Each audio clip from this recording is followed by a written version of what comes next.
모닝뉴스 피플 2022년 7월 전국 자담회를 시작하도록 하겠습니다.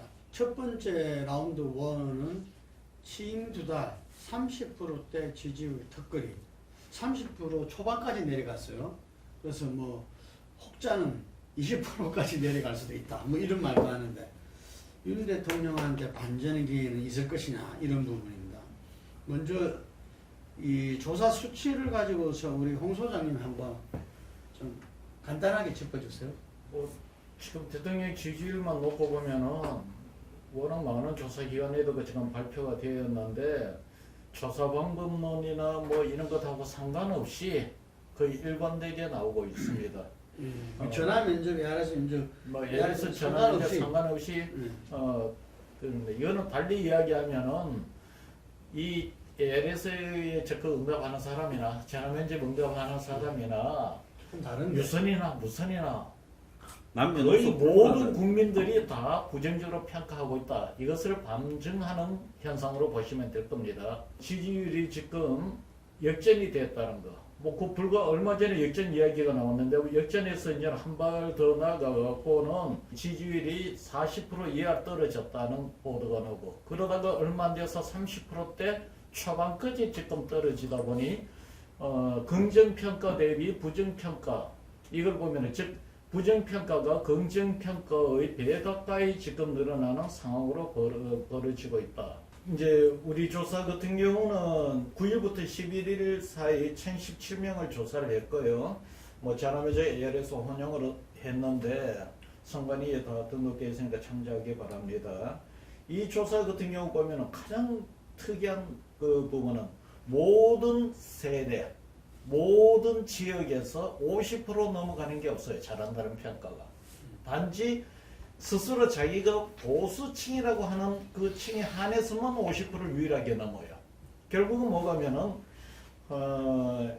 지난 대선 때 많이 축소되어 있는 지난 대선 때의 지지층의 어떤 그 중심으로 한 지지율을 지금 벗어나지 못하고 있고 이제 더 큰 문제는 이게 예를 하다못해 32%의 지지율이라도 멈춘 지지율이면은 그나마 다행인데 이게 진행형이라는 거죠. 계속 더 하락할 여지가 더 큰 성격이 가장 큰 문제다. 이렇게 이제 대통령 지지율과 관련해서는 그렇게 짚을 수가 있습니다. 이게 보면은 애초로 7월 2주차 조사에서 긍정이 30%, 24, 32, 33, 30% 초반되고 부정이 이 63%, 그 60% 초반입니다. 그래서 거의 30% 이상 차이가 나는 이런 건데 제가 보기에는 놀라운 게 매우 잘못한다가 50%가 넘어요. 이런 경우도 있었나요, 홍 소장님? 제가 생각할 때는 거의 처음이라 이렇게 보는데 네. 그럼 왜 이렇게 나는가 이제 하는 부분을 뭐 인사 때문이다, 김건희 때문이다, 오만 독선 때문이다 이러는데 솔직히 말하면 뭐 정권 초에 오만 독선도 정권마다 어느 정도 있었고 그렇죠. 인사 잘하는 정권은 별로 없어요. 비교적 인사 사고는 좀 적게 쳤다고 봅니다. 그러면 진짜 본질은 뭐냐? 김건희 때문이라 하는데 김건희 때문에 과연 그런 것이냐? 제가 볼 때 진짜 본질은요, 이 친기득권 성향임을 너무 노골적으로 드러낸데 진짜 위기의 본질이 있다고 봅니다. 그래서 이게 왜 그런가 하면 재벌들을 만나가지고 규제 완화, 공무원이 뭐라 하면 나한테 직접 전해라. 그러면서 본인 스스로가 친기업 국가라고 표시를 했고 심지어 이제 그렇게 하면서 규제 완화해 주겠다. 그리고 세금 감면시켜 주겠다. 그래서 뭐 상속세부터 법인세부터 그다음에 뭐 종부세까지. 그리고 이제 최종적으로 이 가관인 발언의 이 활용 점정이 금감원 원장이 친기업이어야 된다. 이렇게 말한 거예요. 그래서 국민이 아는 현 정권과 기득권하고의 관계, 여기서 기득권이라는 건 재벌이 제일 유력하죠. 그리고 이제 실질적인 관계 이 부분에서 국민이 다 알지는 못하죠. 부분만 알고 있는데 그럼에도 불구하고 이런 일이 나타나고 있는 원인은 역대 좌파든 우파든 노골적으로 친기득권을 정권 초반부부터 편을 들은 사람은 없다는 거예요. 근데 MB의 기업 프렌들리에 네. 박근혜의 뭐 한 2, 3년 차에 그 수구 기득권 재벌 편향 이것까지 합쳐지는 바람에 뭐 정경련이나 재벌이 위대하다라고 생각하는 뭐 숫골 계통의 한 27, 8% 외에는 나머지 국민들이 거의 다 돌아서고 있다고 봅니다. 그래서 이 기득권 성향이 윤회 몰락의 원인이다라고 저는 봐야 돼요. 그러니까 그렇기 때문에 나름 살아남으려고 파업이나 음. 또 안보 이슈, 뭐 어부 북송이나 뭐 그 공무원 피살 사건 이런 거를 많이 이야기를 하는데 안 먹히고 있다는 거죠. 왜? 본인이 기득권 성향을 보이다가 지지율 하락을 초래하고는 그걸 갖다 뛰어넘기 위해서 이런 이슈들로 해봤자 그거 자체가 맞을지라도 당신을 지지하지는 않겠다. 안 먹히는 상황이 벌어지고 있다. 이렇게 봅니다. 이 국민 다수가 볼 때는 그 윤석열 대통령, 윤석열 정부는 우리 편이 아니구나 라는 것을 강하게 줬다 이런 이야기인데 차 교수님. 저는 뭐 윤 대통령의 지지율이 지금 30% 초반까지 내려왔지만 여기서 아마 강력한 저항선이 형성되지 않을까 하는 생각이 듭니다. 저항선이. 그러니까 지금 아마 여권 입장에서도 이 30%선이 무너지냐 안 무너지냐를 아마 지금 상당히 아마 초조하게 지켜보고 있을 것 같은데요. 제 생각에는 이게 저항선이 형성될 거라고 보는 이유 중에 하나는 일단 지금 그 TK 쪽에서도 뭐 조금 반등이 있었다고 그러더라고요. 뭐 제가 뭐 구체적으로 보진 않는데 오늘 뭐 어디 여론조사 전문가들 이야기하는 거 들으니까 셀을 보면 TK 쪽에는 오히려 반등하는 그런 게 보인다고 합니다. 그러니까 그건 뭔 이야기냐면 30%가 무너질 경우는 완전히 와르르 무너질 수 있다. 그런 부분들이 상당히 보수 지지층들한테는 상당히 위험하게 받아들인다는 것이죠. 그러니까 그동안 30%가 내려가는 거는 일종의 훈육적 지지철. 그러니까 이 앞서 이야기했던 뭐 기득권 세력과의 격탁이라든지 오만과 독선이라든지 이런 부분들이 기대했던 공정과 상식을 씌웠던 윤석열의 그러니까 국정의 모습의 그림하고 다르기 때문에 그 부분에 대해서 실망한 보수 유권자들이 조금 회초리를 들었다는 것이지 아직까지 완전하게 그러면 지금 윤석열 카드를 버리느냐 버릴 수가 없다는 것이죠. 그렇기 때문에 아마 30%선에서 상당히 아마 지금 저항선이 형성될 건데 그렇다고 해서 저는 30%는 무조건 지켜질 것이냐 또 그렇게 보지는 않습니다. 이거는 결국은 이러한 상당한 어떻게 지금 변곡점에서 위치한 상황에서 이 윤석열 대통령이 어떠한 식의 그러니까 마음 자세와 태도를 가지느냐가 아마 달려 있는 것 같은데요. 제가 생각했을 때는 지금 이제 아까 뭐 우리 황 소장 말씀으로 사상 처음이라는 말씀하셨지만 맞습니다. 사상 처음인데 비슷한 경우는 있었어요. 예를 들면 87년 민주화 이후에 첫 번째 집권했던 노태우 당시는 그때 말 그대로 여소야대 관계였고 모든 게 혼란스러웠지 않습니까? 초창기에.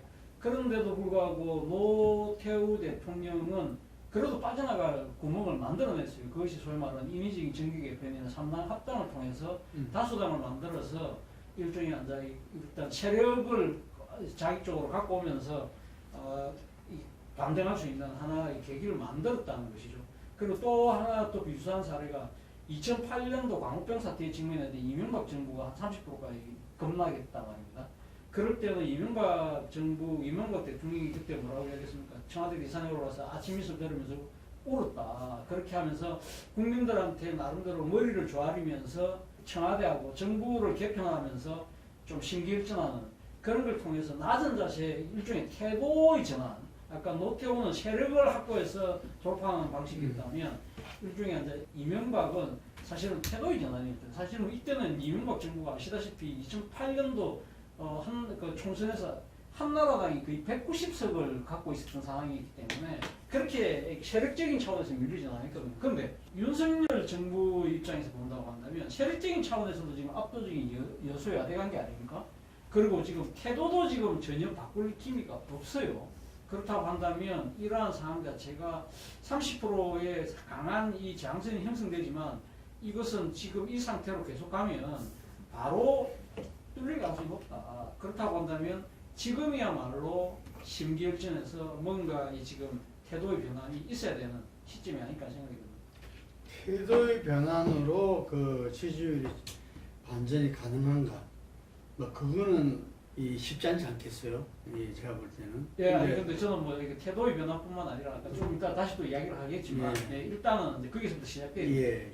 저항선이 일정 정도 이렇게 설정돼서 30%대, 20%대로 지지율 저하는 바로 일어나지는 않을 거다. 네. 그렇지만 그것도 얼마 갈지 모른다. 이런 추이라면은 우리 홍사님 볼 때는 어떻게 보십니까? 이 전 노태우 대통령 시절을 비교하는데 노태우 대통령 때는 지금과 같은 여론조사 방식이 아니에요. 그 당시는 오전 척도라고 해서 보통에다가 들어갔기 때문에 노태우, 김영삼, 김대중 대통령 초기 대통령하고 지금하고는 비교하면 수치가 안 맞습니다. 그 당시 20% 그러면 지금으로 따지면 40%가 넘어가요. 두 번째, 이명박 대통령 때의 지지율이 많이 떨어졌는데 이제 그 무렵이 이명박 대통령은 지지율 최저점에 이제 지금 우리가 비교를 하는 거고 윤석열 대통령은 문제는 이게 그나마 최저점이면 다행이겠죠. 문제는 지금 이게 하방선이 보이지가 않는다는 게 문제예요. 어쨌든 뭐 경고조의 어떤 이런 부정적 평가라고 볼 수도 있지만 제가 보건대는 이명박 대통령하고 지금 윤석열 대통령의 그 지지율 하락은 성격이 많이 다릅니다. 뭐가 다르냐면은 이명박 대통령의 지지율은 외부의 광우병 집회를 하는 이 세력의 문제 제기로 인해서 이슈도 광우병 그리고 그 외부의 어떤 그 반대 정부의 반대 세력이 명확히 드러난 상태에서 그 충돌에서 지지율이 떨어졌습니다. 그래서 전략적으로 대응을 하면 그걸 극복할 수 있었어요. 광우병 문제만 해결하면 됐는데 문제는 윤석열 대통령 정부의 가장 큰 문제는 현 시점에 뭐가면 그 원인이 외부에 있는 게 아니고 내부에 있단 말입니다. 내부에 있는데 문제는 내부에서 이런 문제를 제기하고 그것을 이렇게 흡수할 수 있는 어떤 메커니즘이라든가 시스템이 있으면 다행인데 이렇게 뭐 이야기하셨지만은 지나치게 이 윤핵관 중심으로 권력 투쟁이 일찍 일어나서 독점하는 바람에 그런 어떤 흡수할 수 있는 탄력성이 소멸이 되어 버렸어요. 그래서 제가 보건대는 윤석열 지금 대통령의 지지율은 아까도 말씀한 진행형이고 30%대도 더 떨어질 수 있는 그런 의미에서 지금 다른 대통령 지지율하고 다르다. 그리고 이것이 극복할 수 있는 가능성도 그만큼 어렵다. 이거는 뭐가면은 상대방을 대응하는 게 아니고 자기 자신을 극복해야 되는 문제예요. 그런데 대통령도 그렇고 지금 불과 얼마 전에 이준석 징계에서 당의 주도권을 잡아놓은 윤핵관 중심의 이 시스템이 되고 지금 가짜군 기득권과 이거를 내놓을 수가 없는 시스템이에요. 제가 볼 때는 뭔가라도 해야 될 시점 아닌가. 그러면은 대통령제에서 대통령이 그 할 수 있는 국민들한테 가장 큰 거는 인사 아니겠어요? 네. 뭐 지금 인사청문회도 제대로 진행 안 된 사람들도 있지만 어쨌든 간에 인사에 대해서 전면적인 쇄신이 필요하다. 대통령 본인은 할 수 없는, 대통령 빼고는 다 해야 된다. 이런 생각이 드는데 제가 볼 때는 그 황 소장 의견에 같은 생각인데 이 오만과 독선과 그리고 무능이 합해졌지만 그것보다도 근본적인 원인 이 사람의 그 윤 대통령의 국정 철학이다. 여기에서 우리가 그 지난 대선 경선 시기에 이 국민들이 그랬던 것 같아요. 120시간이라든지 그 주 5일 근무라든지 이런 부분에 대해서 상당히 부정적으로 이야기했잖아요. 그것과 동시에 무슨 말을 했냐면은 자기가 노동자를 갖다 적으라면 그런 바보가 어디 있냐 이거지. 그 표가 제일 많은데 이런 식으로 이야기를 했어요. 이게 그런 점에서 그 우리 당시에 TV 이 대선 TV 토론이 명확하게 그 점에서 이 국정 철학이라든지 거기에서 따라서 나오는 정책 부분이 좀 심도 깊게 됐어야 되는데 그게 비호감 대선으로 하다 보니까 네거티브로 일관된 거. 그게 지금 보면 상당히 그 아쉬운 저는 대목이다 보고요. 대통령제에서 우리가 이 지금 보수신문에서도 지금 탄핵 이야기가 나오고 있습니다. 탄핵 이야기가. 진짜 오히려 한겨레 신문에서는 또 탄핵을 굉장히 우려하는 목소리가 나와요. 또 다시 탄핵되면은 대한민국은 어떻게 침몰될지 모른다는 게 한겨레에서 나오고 있어요.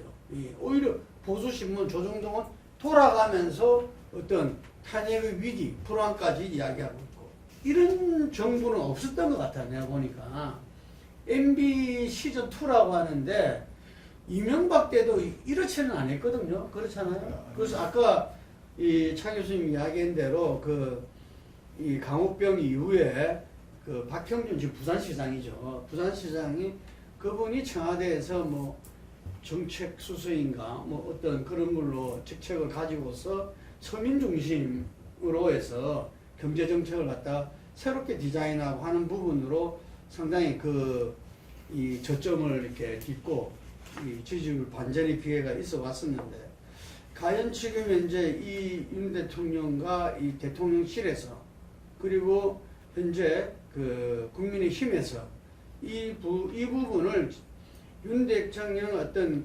개인이라든지 누구 하나의 문제가 아닌 것 같아요. 이준석 파동도 영향을 미쳤겠지만 이 여러 가지가 복합적인데 그게 핵심은 국민들이 볼 때 이분의 국정 철학, 이 정부의 국정 철학이 이 다수 국민을 위하는 그런 방향이 아니구나 하는 부분들을 갖다가 강력하게 줬고 이것을 갖다가 해소하려면은 일단 이거는 이런 위기에서는 다들 잘 알지만 자기 고백과 그리고 거기에 대한 반성과 그리고 나서 어떤 대책을 내놔야 된다 이렇게 생각을 합니다. 오늘 약식 기자회견에서 지지율 하락을 물어보니까 원인을 알면은 어느 정부에서나 그걸 갖다가 해결했지 않겠느냐. 그 말은 지금도 원인을 잘 모르겠다. 열심히 할 따름이다 이랬는데 저는 심각히 우려되는 상황이다. 이게 20%대로 떨어지든 아니든 간에 지금 현재 어느 한 부분에서도 국정 현재 수행 주체가 뭔가를 하려고 하는 게 안 보인다는 거죠. 이게. 지금 핵심이요. 제가 볼 때 출마 선언할 때, 네. 그다음에 인수위 때, 또 요 근래까지도 밀턴 프리드먼식의 신자유주의를 주장을 하고, 그래서 신자유주의를 통한 규제 완화, 성장, 건설업, 부흥 이런 식으로 쭉 가고 있어요. 그리고 플랫폼 경제 육성이라든지. 근데 전 세계가 지금 대공황 이후에 2차 대공황과 같은 위기로 경제가 가고 있는 최악의 상황이에요. 그래서 과거에 노태우 때나 MB 때나 이런 거하고 차원이 다른 경제 위기를 겪고 있고요. 국민의 90%가 불안해요. 한국의 상위 10%가 재산 10억이라는 거 아닙니까? 순자산. 그러니까 그만큼 대부분 다 돈이 없는데 이런 상황에서 신자유주의라는 이제 완전 철진한 가치를 들고 와갖고 뜯으니까 솔직히 정권을 움직이는 것이 누구냐? 윤석열이냐? 김건희냐? 아니면 김건희 뒤에 재벌하고 연결돼 있냐? 이런 이야기가 난무하고 청와대 비서실장 김대기는 좀 뭐하는 자냐? 이런 이야기까지 나오고 있어요. 홍보 기능이나 정무수석 기능이 있는 거냐? 근데 제가 그냥 여기서 툭 던지지만은 실제로 이 정권을 누가 운영하느냐라는 부분에 대한 국민적 의문이 해소되지 못하고 있다. 그래서 재벌이 운영하는 거 아니냐라는 의문을 가지고 있는 사람도 있고 삼성공화국 2라고 말하는 사람도 있어요. 이런 부분에 대해서 윤 정권이 해소하려고 하는 그런 자세가 제가 볼 때는 이 비판이나 지지율 하락으로 자세 교정이 안 될 거라고 보기 때문에 결국은 제가 봤을 때 조기에 최후를 맞이할 가능성도 크다 이런 겁니다. 근데 총체적 경제 위기에서 본인이 별 특별한 대책 없다고 이야기를 했잖아요. 그렇죠. 그런 식의 지금 정문적답에서 나왔던 그런 식의 언급 자체가 앞서 많은 분들이 이야기했지만 소위 말해서 국정 철학이 없다는 한마디로 보여주는 대목이 아닐까 생각이 드는데 저는 이런 지금 대기업 재벌 위주의 기득권식의 결탁한 그런 부분들에 대한 문제도 있다고 봅니다만 그거보다는 지금 그동안의 역대 우리가 민주화 이후에 진행되었던 역대 정권들의 지금 통치 형태하고는 달라도 너무 많이 다르다는 겁니다. 그러니까 일단 대통령 스스로가 자신의 뚜렷한 국정 철학이 없다 보니까 아무래도 지금 국정 운영에 있어서 가장 큰 의존하는 세력이 결국은 자신의 채권 위주가 될 수밖에 없다는 것이죠. 그 채권이라는 사람들이 거의 다 이 검찰 출신들 아닙니까? 검찰 출신들이 갖고 있는 사고의 한계, 그리고 또 이 창의력, 기획력의 부족, 이러한 부분들이 지금 국정의 곳곳에서 보이고 있는 것이죠. 그러다 보니까 아무래도 그러니까 대통령과 그 측근들 위주 중심으로 그러니까 국정이 굴러가다 보니까 상당히 대통령의 그러니까 지금 눈치를 볼 수밖에 없는 그러한 구조라는 것이죠. 그러다 보니까 아까 뭐 방금 김대기 비실장이 안 보인다고 했죠. 김대기 비실장만 안 보이는 게 아니잖아요. 총리도 안 보이고, 뭐 정무수석도 안 보이고, 경제수석도 안 보이고, 홍보수석은 지난주 일요일날 한번 발끈하면서 나온 게 그게 처음이었던 것이 같고요. 그만큼 지금 그러니까 대통령 참모들도 보이지 않고 장관들도 지금 거의 그 전면에 나서지 않고 있다.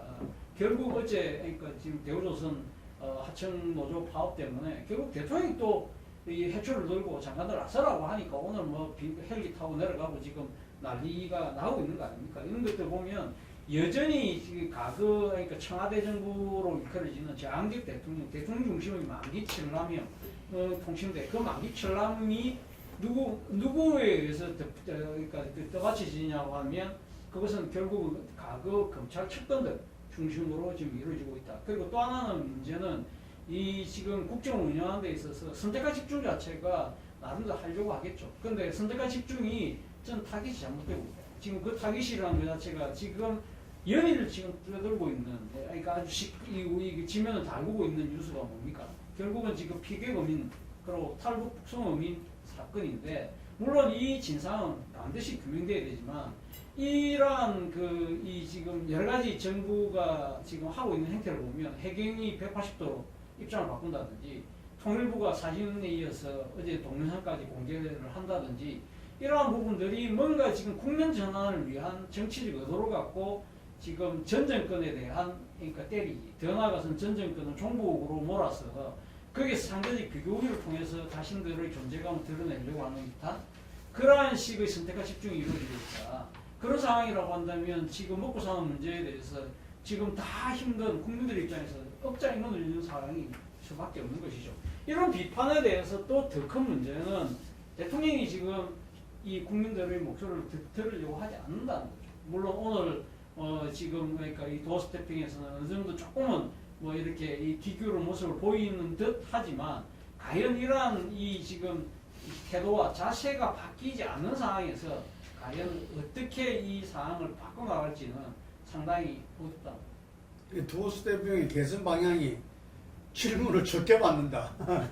2개 받다가 뭐 오늘은 하나만 받았다는데, 그런데 홍 소장님 뉴스토마토란 데서 조사를 했습니다. 해서 거기는 이런 질문은 또 처음 봐요. 다시 20대 대선으로 돌아가 투표한다면 어찌 될 것이냐. 이게 이재명 50.3, 윤석열 35.3이 나왔어요. 이건 어떻게 봐야 될까요? 옛날 노무현 대통령 때 검사들하고 대화를 할 때 네. 노무현 대통령이 그때 했던 막 유명한 말이 있죠. 이제 이쯤 되면 이제 막까지 하는 거죠. 내가 30년 여론조사했지만 아무리 여론조사를 갖고서 이 비즈니스를 하지만 최선의 검도가 있습니다. 98년도부터 정기조사를 하지만은 대통령 제하에서 2년 이전에는 차기조사를 안 했어요. 지금은 이제 뭐 1년으로 당겨졌지만. 그리고 두 번째, 국민이 결정한 거에 대해서 되짚어 묻는 조사를 안 했어요. 문재인 정권 그렇게 문제 많아서도 막판에 가서 탄핵이 잘 된 거냐 안 되냐 이런 조사 안 합니다. 이거는 이 국정에 엄청난 혼돈을 벌어지는 문제예요. 사실은 해서는 안 되는 조사예요. 아무리 윤석열 대통령이 잘못해도 이거는 해서는 안 되는 조사예요. 내가 뭐 토마토 뉴스 기자하고 그 인터뷰 해주면서도 기자한테도 이야기했어요. 이거는 아니다. 그러나 실은 이게 민심이에요. 그 여론조사의 어떤 입장은 내 입장인 거고, 뭐 다른 조사기관이 하는 것까지는 내가 비판을 할 수 있어도 내가 강제는 할 수 없습니다. 그런데 지금 문제는 뭐냐면은 이런 여론조사를 했을 때 이런 정서가 이것이 뭐 이게 아니다라고 이야기를 할 수가 없는 정도로 지금 민심이 지금 역전이 됐다라고 이야기를 해도 아마 윤석열 대통령 현 정부 진영에도 부정하기가 어려운 지금 상황이에요. 자, 그런데 이제 이쯤 되면은 윤석열 대통령 전번에 그 실제 그 득표율이 48.6 반올리면 486이었죠. 근데 지금 보면은 도대체 얼마가 빠졌나요? 약 3%가 빠진 겁니다. 요 조사만 놓고 보면은 예, 예. 윤석열 지지자들의 13점 몇 프로가 빠져나가면 48%로 놓고 본다면은 4분의 1 이상이 빠져나갔다는 거예요. 근데 지금 우리가 이야기하면서 윤석열 대통령 지지를 이명박 대통령 지지라고 우리가 비슷하게 이야기를 하는데 디펜스하는 입장에서 본다면은 윤석열 대통령의 그 국정 운영 이 지지도 전략은 오히려 문재인 대통령 쪽에 가깝다고 보시면 맞아요. 뭐가면은 확실하게 내 지지층을 챙겨갖고 높은 지지는 포기하고 확실한 내 지지층을 챙기겠다는 건데 실제 이걸 놓고 보면은 이미 지난 대선에서 득표의 4분의 1이 지지했던 세력의 약 4분의 1 이상이 지금 빠져나가 버렸다. 그걸 지금 보여준 겁니다. 예. 그렇게 묻지는 않지만 보통 보조 변인으로서 이 지난 대선 때 누굴 지지했었느냐 이거는 이제 물어보잖아요. 그래서 여기 그 다른 이 조사기관 조사에서는 윤석열 지지자의 31.2%가 부정평가로 바뀌었다. 이건 아마 전부 이렇게 전반적인 현상인 것 같은데 우리가 지금 이제 마지막으로 윤석열 대통령의 어떤 지지율을 짚으면서 이 어떤 비판도 중요하지만 우리도 나름대로 좀 대안을 이 해결을 책을 갖다가 제시하는 것도 좀 필요하지 않나 이런 생각을 해봅니다. 어떻습니까, 차 교수님? 차 교수님이 이 참모다 하면은 저는 첫 번째 태도의 전환이죠. 아까도 네. 이야기했지만, 그러니까 국민들이 바라는 그러니까 대통령의 모습 자체는 국민들하고 하여튼 그러니까 이게 국민의 눈높이에서 국민의 목소리 기울인 모습이잖아요. 그러니까 지금 도스태핑이라는 게 처음 했을 때만 하더라도 상당히 신선하게 그렇죠. 받아들였던 이유가 그거거든요. 구중궁궐에 있던 대통령이 국민들하고 잠사고 지내던 대통령이 저작거리로 내려와서 국민들의 목소리를 듣겠다. 아 정말 참, 야 대통령 바꾼 보람이 있네. 이런 이야기들이 많았는데 결국은 지금 도스태핑이 보여주는 게 뭐냐면 결국은 내가 하고 싶은 이야기만 하는 통로로만 사용한다는 거예요. 국민들이 지금 그러니까 지금 하는 이야기를 듣는 자세, 듣는 통로로서 활동하려고 그러니까 활용을 해야 되는데 그렇지가 않다. 그렇다고 한다면 지금 이 도스태핑에서 기자들이 질문한 부분들에 대해서 상당히 그러니까 어떻게 보면 지금 자신의 그러니까 지금 속내를 아주 노골적으로 드러내는 부분들 그런 부분들 비판받아 그런 부분들 정제되지 않은 표현이었기 때문에 상당히 대통령의 언어가 아니다. 그래서 오히려 국민의 통합을 해친다는 뭐 그런 이야기들이 있습니다만 그러나 제 생각에는 이러한 부분들을 결국은 지금 기자들이 하는 이야기가 국민의 목소리를 생각하고 그걸 귀담아 듣고 그러면 그 다음 날은 그게 대해서 그럼 내가 오늘 이 생각 못했는데 내가 그럼 내일 다 풀겠다. 그렇게 해서 정말 가면 참모들 모아놓고 지금 국민들은 가면 이 부분에 대해서 지금 바라는 게 뭐냐. 그러면 그런 부분들에 대해서 적극적으로 설명하고 이해를 구하는 그런 식의 태도 전환이 저는 분명히 필요하다는 생각이 들고 두 번째는 사람 사는 부분 사람 사는 물론 본인은 지금 능력과 자질라고 보고 뭐 뽑았다고 하는데 능력과 자질 뽑은 사람들이 어떻게 다 검찰 출신입니까? 다 자기가 옛날 썼던 사람들입니까? 이런 부분들 분명히 바꿔야 된다는 거죠. 그러니까 능력과 자질의 사람 뽑는다 하더라도 인재풀을 넓혀라는 거예요. 그래서 더 나아가서는 탕평한 쪽으로 가라는 거죠. 그런 측면에서 보면 지난주 금요일날 그러니까 이제 보도되었던 변양균 전 그러니까 이 노무현 정부 정책실장 같은 사람 발탁은 뭐 그 양반의 도덕적인 각을 그걸 일단 떠났어. 일단 이 지금 인사에서 풀을 넓힌다는 측면에서는 일단 저는 긍정적으로 보고 싶습니다. 그래서 그런 식으로 탕평을 해야 된다는 것이고 세 번째는 아까 제가 이야기했던 대로 선택과 집중을 할 필요가 있는데 문제는 무엇을 국정의 우선순위를 둬야 될 건지 잘 봐야 된다. 그 자체가 전 정권 틀기를 통해서 나의 상대적 비교를 통해서 뭔가 국민 전환을 하는 것이 아니라 정말 국민들이 먹고 사는 문제부터 해결해내서 그 국민들의 아픔을 덜어주는 거기서 실발을 해야 된다. 한 소장님 지금 어쨌든 총체적 경제 위기 속에서 이걸 해결하지 않으면 백악이 무효일 것 같은데 윤 대통령 어떻습니까? 이 부분에 대해서 뭔가 경제적인 대책을 내놓고 잡아나갈까요? 제가 볼 때는 이번에 뭐 25만 명 자영업자 비탄감, 네. 저 젊은 사람들 중에 부채 못 갚은 사람, 예, 이자 이자율 30에서 50까지 가면 그걸 내놨어요. 48,000명. 그래서 자기들은 지금 크게 터진다고 보고 단계별로 이런 식으로 이제 하고 은행에도 지금 강요를 하고 있는 걸로 봐요. 비탄감을 수십조는 해야 되는 거 아니냐. 그런데 제가 봤을 때 이게 엄청난 지금 국민들의 분노를 자아내고 있어요. 왜? 다수의 사람은 이 어려워도 은행에 빚지면 다 갚고 있고 또 빚을 안 지고 살려고 노력하고 이러는데 당장 이제 이 문제를 비탄감으로 가는 부분에서 나중에 이제 경제 위기가 대공황 같이 이렇게 터졌을 때 진짜 제가 볼 때 한 2천만 명에서 3천만 명이 그 소용돌이로 들어간다고 봅니다. 4천조 정도가 된다고 봐요. 960조 7천억의 그 자영업자 부채, 그 다음에 885조의 부동산 담보 대출, 그 다음에 지금 603조가 다중채무자 부채래요. 그리고 이제 1650조가 중소기업 부채. 그러니까 이게 4천조 중에서 1000에서 한 2000조 사이는 뭐 터져서 그냥 수습이 불가능될 거라는데 IMF 때 얼마 터지는 줄 알아요? 얼마요? IMF 때 200조예요. 그러니까 IMF는 지금 이 위기에 10분의 1 정도밖에 안 된다. 그래서 그때는 실제 한 250만, 300만 명이 피해권이었다고 합니다.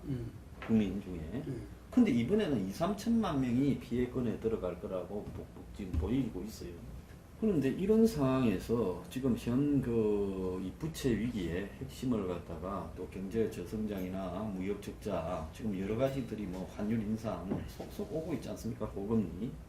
그래서 이런 것들을 비상경제대책위원회라고 해서 윤 정권의 경제에 대해서 좀 비판적 시각으로 바라보는 전문가들을 진영을 가리지 않고 동원해서 한국의 지금 경제 위기에 또 은행의 부채의 규모의 폭발력이 어느 정도 되는가를 냉정하게 좀 잘 따진 다음에 그런 다음에 전체 규모가 이만큼 되고 이 정도 수준이면 터질 수 있으니까 어떤 대책을 세워야 된다. 이렇게 종합적으로 대처해야지.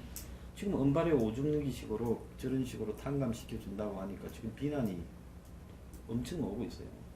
그래서 제가 봤을 때 정권의 지금 이 바라보는 시각이 좁고 인맥풀이 좁고 그리고 누가 이 정권을 꾸려가는지 모를 정도로 정권을 운영하다 보니까 경제 위기에 대응하는 방법이 안 나올 거라고 봅니다. 그냥 이래 가다가 터져버릴 거라고 봐요. 와이스 때처럼. 그럼 한덕수 총리와 추경호 부총리로서는 어렵다고 봅니다. 그냥 그 사람들은 예스맨으로 어디선가 나는 이 정권의 경제 대책에 대한 자료들이 넘어올 거라고 보고 있고요. 그런 것들이 그냥 대통령 지시로 거기에 날려가고 그렇지 걔들이 적극적으로 위기들을 조사해서 대통령한테 이렇게 안 가면 안 됩니다라는 것들을 할 수 있는 역량들이 못 된다고 봐요. 그러니까 전혀 수습이 안 된 채 어느 날 미국의 위기가 가중되면서 여기서 뻥 터질 때 터져버릴 거라고 봤습니다. 유승민 전 의원도 그 전 의원도 그 사람들로서는 이 경제 위기를 해결 못할 거다 이런 이야기합니다. 그 마지막으로 홍 소장님 이렇게 우리 차 교수 홍 소장님이 뭔가 지금 이제 그 윤석열 대통령에 대한 정책적 대안을 이야기했어요. 이 중에서 혹시 빠진 게 있다면은 정책을 내놓기 전에 위기의식이라든가 이 국민들과의 어떤 그 정서를 사이클 맞추는 게 더 중요해요. 아까 황 소장님 이야기인데 나도 정확한 수치로는 내가 모르지만 우리나라 국민들 자산이 한 10억이라고 이야기를 하셨죠. 근데 그 중에서 약 80, 내가 알기로는 80%가 8억 정도가 부동산입니다. 지금 부동산, 지금 앞으로 이 부동산 전문가들 이야기인 거를 앞으로 향후 5년간 무너진다고, 즉 하락해서 제 침체 국면으로 간다고 합니다. 그러면 우리나라 국민들 중에서 지금 부동산으로 노후 준비하고 자산을 축적해 있는 이 사람들이 도대체 몇 명이겠어요? 두 번째, 우리나라 국민의 월급을 받는 사람들 중에서 대기업이 아닌 중소기업 자영업자들한테 월급 받는 비율이 내가 알기로 거의 한 90% 되는 걸 알고 있어요. 90% 넘을 거예요. 근데 지금 여기도 현재 이 대기업이 대기업은 인건비가 올라가든가 원자재가 올라가면 회피할 수 있는 수단이 있습니다. 이미 세계 경쟁력을 갖고 있는데 우리나라는 그게 안 돼가 있어요. 여기서 이 소위 말하는 정부가 어떤 역할을 할 것인지, 즉 월급 받는 사람 우리나라 국민들의 한 90%가 내 월급이 앞으로 연봉이 오를 것인지 그 내 직장이 유지가 될 것인지 전부 다 지금 위기 상황에 와가 있는데, 이 상황에 두고 국정의 최우선 과제는 무조건 여기에 두는 국민들의 경제 위기를 극복하는, 김대중 대통령은 위기가 터진 상태에서 대응을 했는 거고, 이 지금 윤석열 정부는 터지기 전에 대응하는 그 차이밖에 없는 겁니다. 김대중 대통령이 그때 어떻게 했어요? 전 정권 이 소위 말하는 전 정권 뭐라고 하나 그 심판보다도 경제 위기를 위해서 모든 힘을 역량에 먼저 맞추었죠. 그래서 물론 뭐 현 정부에서 전 정권 적폐의 문제를 어떻게 하든 나는 그거는 모르겠는데, 그거는 하든 말든 상관없이 한덕수 뭐 이렇게 뭐 마치 경제 그 부총리가 뭔가 대단한 중요한 역할을 할 것 같았는데, 지금 보면은 화면에서 완전히 사라져 버렸다는 거는, 국민들은 어떻게 보느냐, 개별 정책도 지금 보면은 이 그 시장 경제 뭐 신자유주의 이야기만 하는 상황인데도 뭐 이런 불안한 위기 상황인데도 뭐 경쟁 체제로 나가면 다 죽으는 이야기가 똑같은 거거든. 그러니까 다 불안한 겁니다. 그래서 지금은 이 경제 위기 관리를 에 대한 어떤 그 비싼 체제가 들어가야 된다. 그 과정에서 위기에 대한 공감대, 그리고 그걸 어떻게 해결할 것에 대한 로드맵, 그리고 각 경제 주체가 어느 정도의 어려움을 각오를 해야 되는지에 대해서 국민들한테 양해를 구하고 협조를 요구를 얻어내야 되는 게 현 시점이에요. 그러니까 현재 있는 그 이름 뭐죠? 경제 회생 뭐 프로그램. 지금 회의를 하고 있잖아요. 꾸린 그 이름이 뭐죠? 경기 비상대책위원회. 비상대책 그것으로서는 안 된다는 이야기고, 하여튼간에 그 부분에서 이 입장을 달리하더라도 총망라해서 경제 위기를 극복하기 위한 어떤 그런 부분들을 하면서 국민과 소통하면서 이겨내야 된다, 이런 이야기인데요.